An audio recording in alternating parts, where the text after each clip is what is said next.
ओम साई राम। आज के वीडियो में हम जानने वाले हैं ताकिया के बारे में विस्तृत और अत्यंत दुर्लभ जानकारी।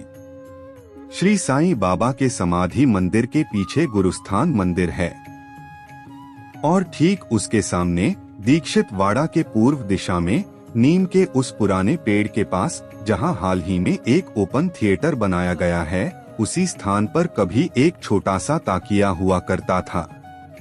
ताकिया यानी एक साधारण सा विश्राम स्थल, जहाँ बाहर से आने वाले फकीर और साधु संत ठहरते और रात बिताते थे। साईं बाबा जब पहली बार शिरडी आए थे, तब वे भी कभी कभी इसी ताकिये में रात गुजारा करते थे।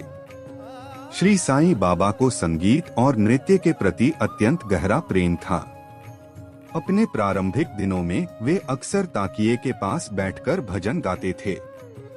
ऐसा कहा जाता है कि बाबा की आवाज बहुत ही मधुर, मन को छू लेने वाली और आकर्षक थी। कभी कभी बाबा अपने पैरों में घुंघरू और पैंजनियां बांध लेते और फिर आनंद भाव में गाते गाते नृत्य करने लगते। ऐसा प्रतीत होता था मानो वे किसी दिव्य रस में पूरी तरह डूब गए हों। संभावना है कि वहां ठहरने वाले फकीर भी इस आनंद लीला में उनके साथ होते थे।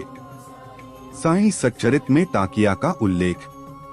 ताकिये का वर्णन हमें श्री साईं सच्चरित के कई अध्यायों में मिलता है, जैसे कि अध्याय 23 में ओवी क्रमांक 197 और 198।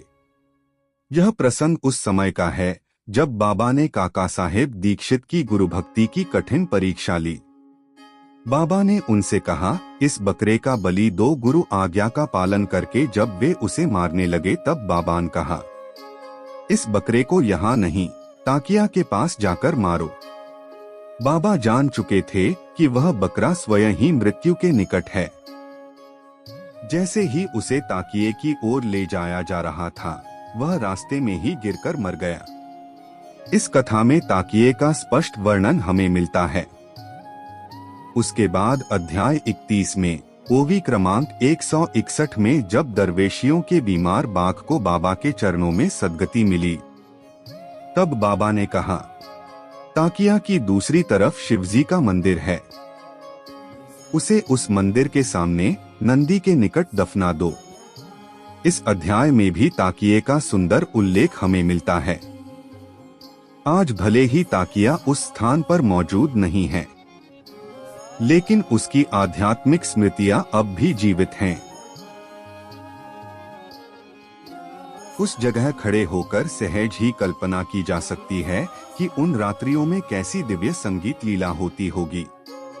बाबा के मधुर भजन, घुंघरुओं की झंकार, फकीरों का समूह और रात के सन्नाटे में गूंजती भक्तिमय लहरें, यह स्थल आज भी उसी दिव्य अनुभूति को संजोए हुए है। ऐसे ही नई और दुर्लभ जानकारी के लिए चैनल को सब्सक्राइब अवश्य करें। ओम साई राम।